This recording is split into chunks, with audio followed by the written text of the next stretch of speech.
Being foreign comes with some things. Let's talk about them. And shout out to my cousin, IHateCJ. He made the beat.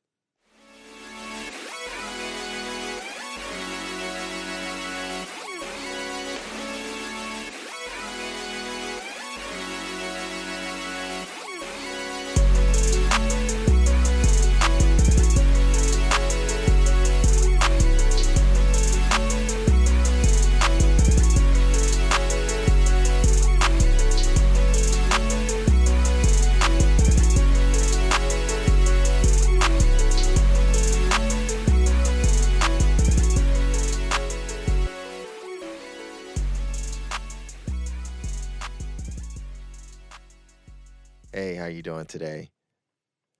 I hope you're having a great day. Thanks for stopping by. I want to share a thought with you. It comes from this study I found published from the University of Texas at Austin in 2011 through the American Psychology Association. This study focuses on the link between foreigner stereotype, perceived discrimination, and the link between English proficiency and depressive symptoms of Chinese American adolescents. And even though this not only focuses on Chinese Americans, but also adolescents, I believe that the things that are validated here can transcend just the Chinese American,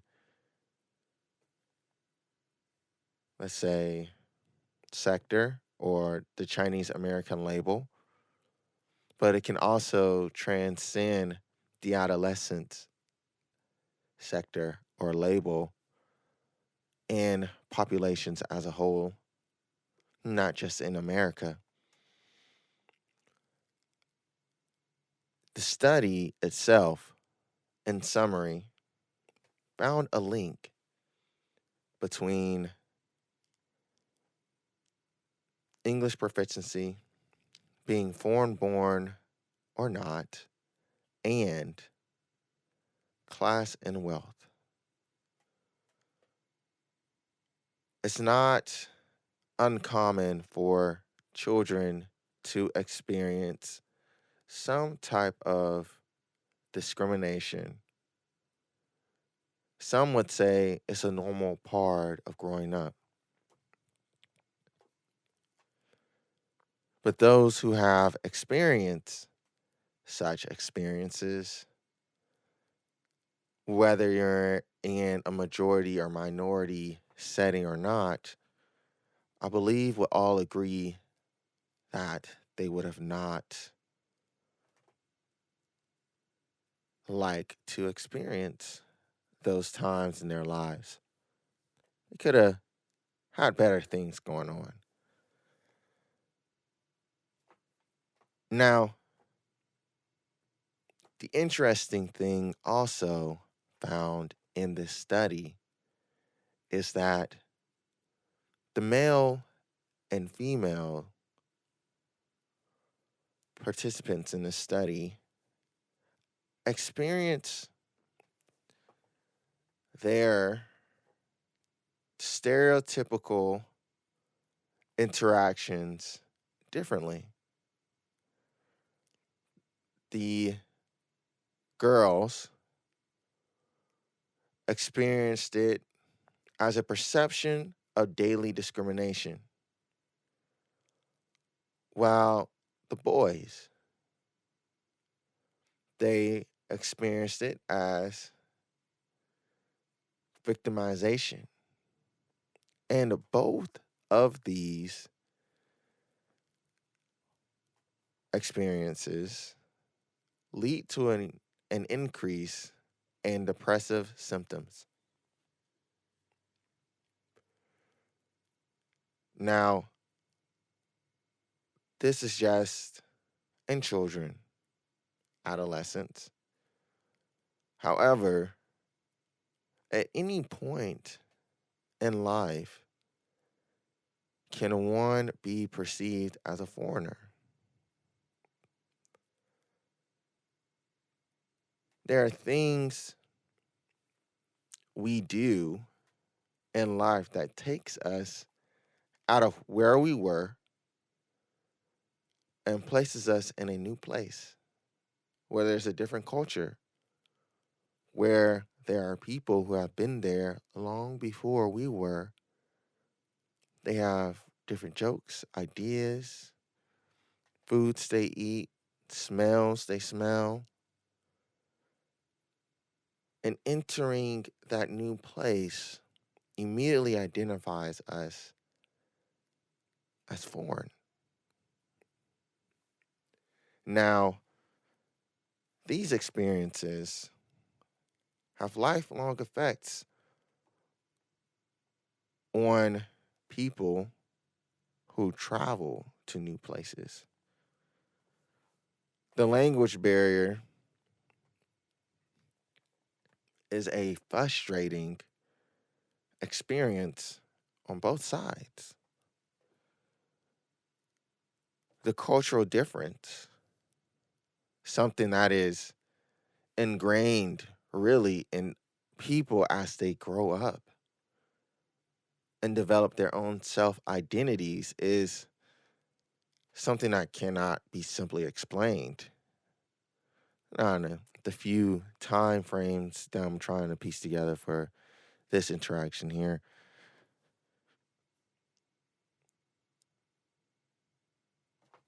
The idea of having one's identity seen as problematic, threatening, not good enough can be stressful, right? And the study points out children develop the skill almost over time to be able to identify and process discrimination. And truly, I don't think it just happens in children. I think it just happens over time with people in general. If you never experienced something, you don't really understand what it is. You know it's something, but what is this? And the more you experience it, the more, if you're active and present in the moment, one tends to understand. And the study shows and points out that children begin to develop pathways of understanding and frameworks. And as one begins to understand the environment that they are in, one begins to identify the hindrances that are in that environment. And in fact, the study points out that children experiencing discrimination in these environments are in inhibiting environments that prevent their growth.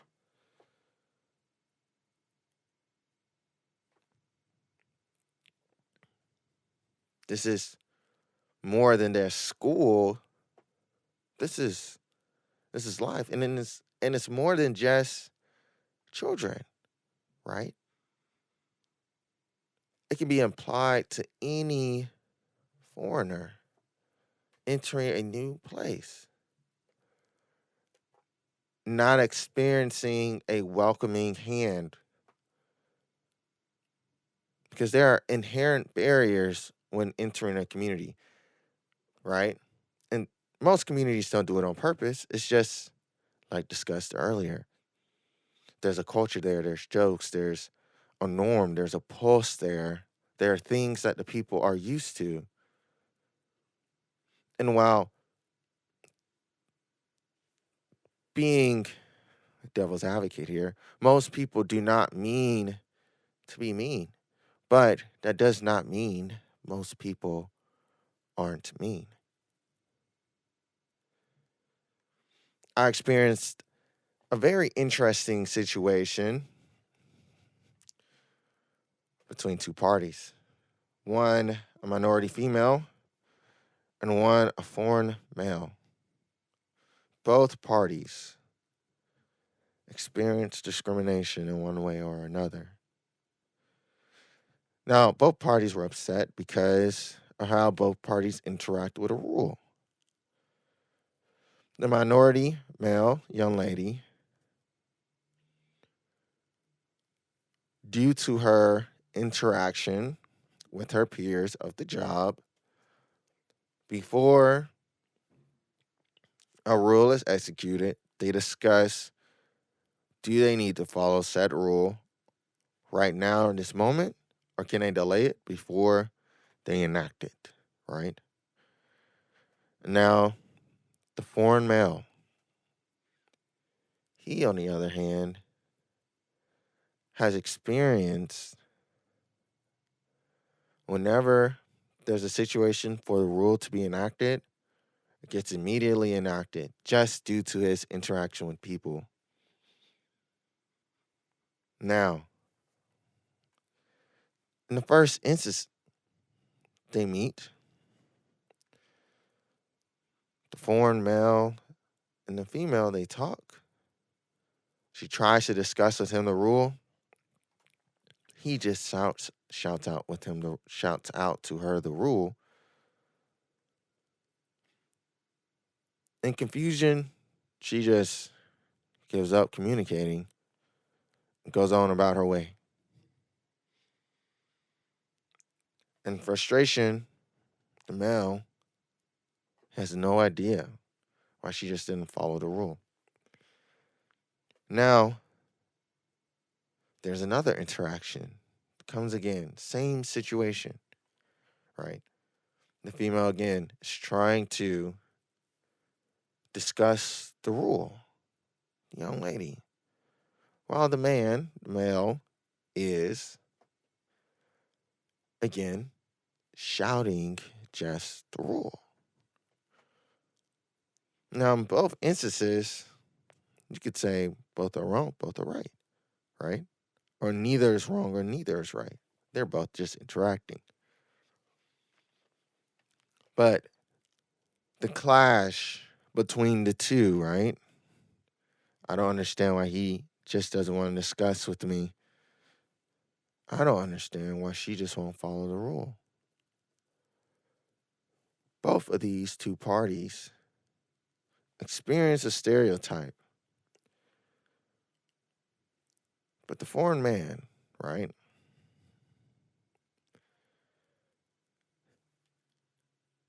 When I got him in a conversation, he expressed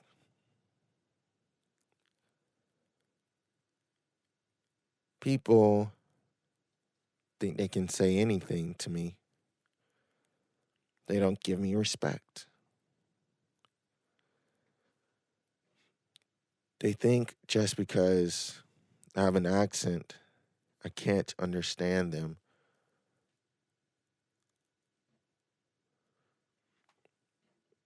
And his frustration with working with his counterparts has created reactions in such a way that if he can minimize his interaction with his counterparts, he'll do it all day. The lady, she is new to the job, new to the area, new to working in that spot. And her interactions with other people gave her the idea that this was the norm. And she herself couldn't understand why he didn't want to communicate with her. What was up with her, right? That he didn't want to discuss.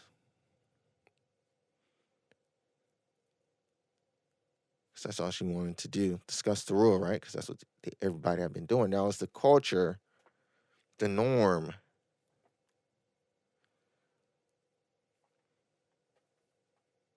Our experiences create lenses that we look through the world. So much so that we forget that a lens can be changed, can get dirty, can get scratched, can get morphed, and it's not the same lens. And while it may not be a great idea, you can look through a lens through both sides, and one side may not be clear.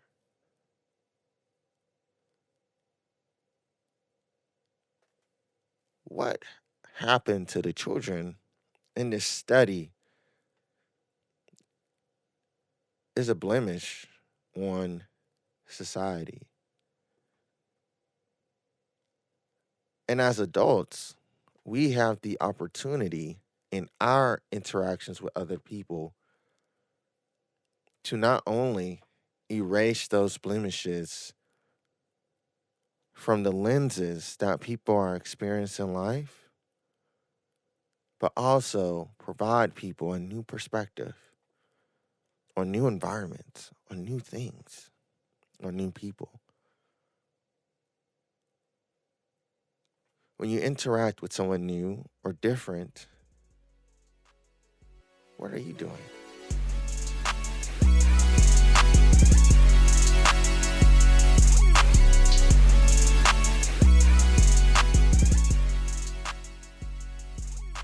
Thanks for listening to the Temporary Immortals podcast.